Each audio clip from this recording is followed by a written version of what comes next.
चलिए अपनी सीरीज आगे बढ़ाते हैं। मेसोमेरिक इफेक्ट पढ़ रहे थे, कल प्लस पढ़ लिया था, आज माइनस पढ़ेंगे।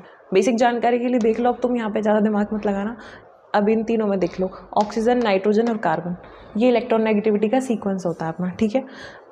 डेफिनेशन लिखी हुई है, पढ़ सकते हो आप लोग, मैं आपको समझा देती हूँ। देखो इसमें लिखा हुआ है कि जो रिंग से जुड़ा हुआ एटम, यानी कि अपनी बेंजीन रिंग हो गई और इससे जुड़ा एटम डायरेक्टली कौन सा है, नाइट्रोजन, अगर वो पाई बॉन्ड के थ्रू किसी अपने से मोर इलेक्ट्रोनेगेटिव एटम से जुड़ा हुआ है, यानी कि जैसे कि ये नाइट्रोजन है तो ये ऑक्सीजन मोर इलेक्ट्रोनेगेटिव है नाइट्रोजन से, तो ये क्या जुड़ा हुआ है इससे, तो इससे क्या करेगा, और ये ऑक्सीजन जो है नाइट्रोजन से इलेक्ट्रॉन खींचेगा और ये नाइट्रोजन रिंग से खींचेगा, ठीक है। तो ये ओवरऑल जो पाई इलेक्ट्रॉन है ऐसे जाएंगे और ये रेजोनेंस ऐसे घूमेगा, ठीक है।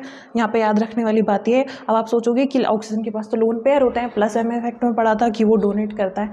हाँ, अगर ये ऑक्सीजन डायरेक्ट इस रिंग से जुड़ा हुआ होता तो ये डोनेट कर देता, लेकिन ये डायरेक्टली नहीं जुड़ा हुआ है, पहले नाइट्रोजन जुड़ा है फिर ये ऑक्सीजन जुड़ा है, ठीक है। ये बात ध्यान रखना। और यहाँ पे भी आप देख सकते हो यही है, कार्बन है अपने से ज़्यादा मोर एटम से जुड़ा हुआ है नाइट्रोजन से और डायरेक्टली जुड़ा हुआ है रिंग से, तो ये पाई बॉन्ड से जुड़ा हुआ है यहाँ पे, तो नाइट्रोजन कार्बन से इलेक्ट्रॉन खींचता है और ये कार्बन रिंग से खींचता है, तो यहाँ पे भी ये माइनस एम इफेक्ट शो करते हैं। और इसी तरह से इसमें भी देख सकते हो आप, ये बेंजीन रिंग है अपनी, डायरेक्टली कार्बन जुड़ा है और फिर ये किससे जुड़े हुए हैं, पाई बॉन्ड से मोर इलेक्ट्रोनेगेटिव यानी कि ऑक्सीजन से जुड़ा हुआ है, यहाँ पे आप देख सकते हो। तो ये क्या करेगा, रिंग से इलेक्ट्रॉन खींचेंगे, ये भी क्या करेंगे, माइनस एम इफेक्ट शो करेंगे।